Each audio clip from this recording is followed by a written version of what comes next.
Usai melakukan penilaian terhadap 267 bidang tanah di lokasi APL proyek Bendungan TMF, tim appraisal selanjutnya menyerahkan hasil penilaiannya kepada tim terpadu Pemda TTS untuk selanjutnya ditetapkan dalam surat keputusan Bupati tentang warga penerima santunan atau kompensasi dampak sosial proyek Bendungan TMF. Hal ini dijelaskan Ketua Tim Satgas Damsos Proyek Bendungan TMF Otniel Talotahun di ruang kerjanya sesaat sebelum penyerahan hasil perhitungan tanam tumbuh dan bangunan lain di lokasi APL oleh tim appraisal Selasa 12 Juni 2024. Bapak berdarah Timor Sabu yang akrab disapa O tahun ini menambahkan bahwa seluruh tahapan identifikasi, verifikasi, pengumuman dan sanggahan terkait tanam tumbuh dan bangunan lain di atas lokasi APL sudah selesai. Dari 174 bidang tanah APL yang diumumkan, 167 bidang tanah sudah clear, 7 bidang tanah lainnya ada sanggahan terkait jumlah tanam tumbuh dan bangunan lain di atasnya. Dan tim sudah lakukan uji petik dan pembuktian di lapangan. Tahapan selanjutnya yakni penyerahan hasil perhitungan kompensasi dari tim appraisal kepada tim terpadu untuk di SK-kan sebelum diserahkan kepada warga penerima.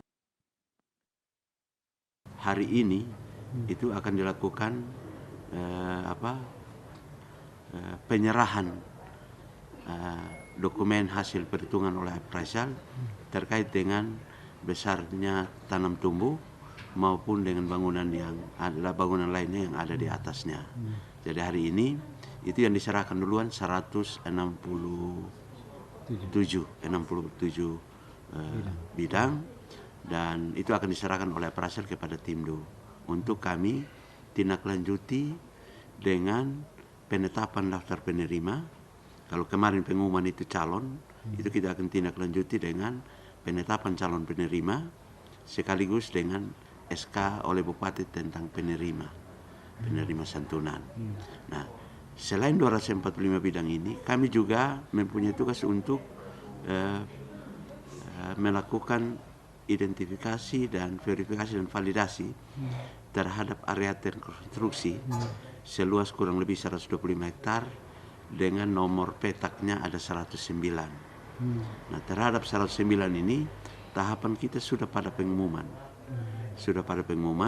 Dan dari pengumuman itu ada 9 yang mengajukan keberatan. Sehingga itu kita Timdu sudah dengan Satgas sudah membahas dan rencananya itu pada tanggal 14 hari Jumat nantinya itu semua yang berkaitan baik yang sanggahan terhadap 245 bidang maupun sanggahan terhadap 109 petak itu akan kita umumkan sekaligus. Nah, sedangkan untuk penilaian terhadap tanam tumbuh dan bangunan lain di atasnya oleh appraisal itu hari ini juga kami akan serahkan daftar nominatifnya kepada pihak balai untuk nanti ditindaklanjuti kepada appraisal untuk dilakukan perhitungan. Tim appraisal Gita dan Risang secara terpisah menjelaskan, pihaknya telah melakukan perhitungan terhadap komponen dari 167 bidang tanah APL. Perhitungan nilai kompensasi akan dilakukan secara bertahap sesuai kontrak dari Kementerian PUPR Ceki BWS NT2. Banyak objek yang sudah dilakukan penilaian oleh appraisal. Objek itu apa saja? Silakan.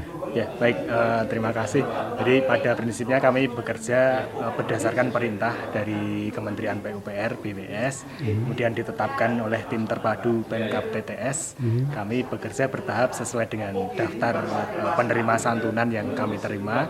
Untuk saat ini yang sudah kami serahkan bertahap ada 167 bidang di 3 desa.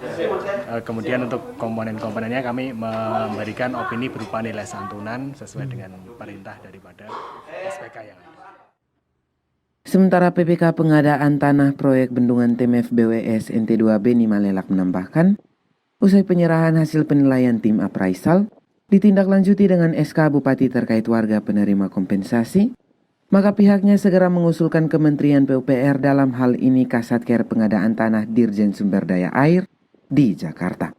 Penyerahan hari ini nanti kita akan mendapatkan rekomendasi dari Pak Ketua Timdu, tim terpadu. Nah, dari rekomendasi itulah yang kita akan serahkan kepada diserahkan kepada Pak Bupati, ditetapkan dalam bentuk SK penetapan penerima santunan penyediaan lahan untuk pembangunan bendungan TMF. Nah, begitu SK itu sudah ditetapkan oleh Pak Bupati, itulah yang nanti dikembalikan kepada kami dan kami segera melakukan usulan untuk pembayaran kepada KPA kami di Jakarta. Selaku kepada Pak Dirjen melalui Kasatgas pengadaan tanah di Dirjen Sumber Daya Air Jakarta. Nah, Pak Ben, ini berkaitan dengan juga rencana penggenangan. Nah, sementara itu masih ada sekian banyak makam yang belum dipindahkan dari area genangan itu sendiri. Nah, ini nanti bagaimana untuk bisa? Jadi untuk makam penggenangan ini kan tidak keseluruhannya. Ini kan ada batasan elevasi penggenangan yang nanti sudah ditetapkan oleh teman-teman dari fisik. Nah, setelah kita identifikasi itu, ternyata yang berada dalam elevasi yang dibutuhkan untuk pengisian awal itu ada sekitar 89 makam sesuai info dari Bapak Satgas. Oleh sebab itu rencananya hari Jumat nanti berdasarkan rapat Pak Bupati dengan Pak di kemarin kita undang rapat di Kupang. Itu sudah disepakati, besok kita akan menyampaikan informasi kepada masyarakat. Kita menawarkan kepada masyarakat apakah mereka mau bersama-sama dengan kami untuk khusus untuk 89 makam ini yang berada dalam rencana elevasi genangan ini untuk kita bisa pindahkan dulu. Informasi yang dihimpun KLTV News menyebutkan, pembayaran kompensasi komponen berupa tanam tumbuh dan makam bervariasi. Untuk komponen makam sendiri, kisarannya 5 juta rupiah lebih sampai 9 juta rupiah lebih. Untuk kompensasi komponen makam, salah satu warga terdampak bakal menerima kompensasi hingga 2 miliar rupiah lebih. Polcelere KLTV News mewartakan.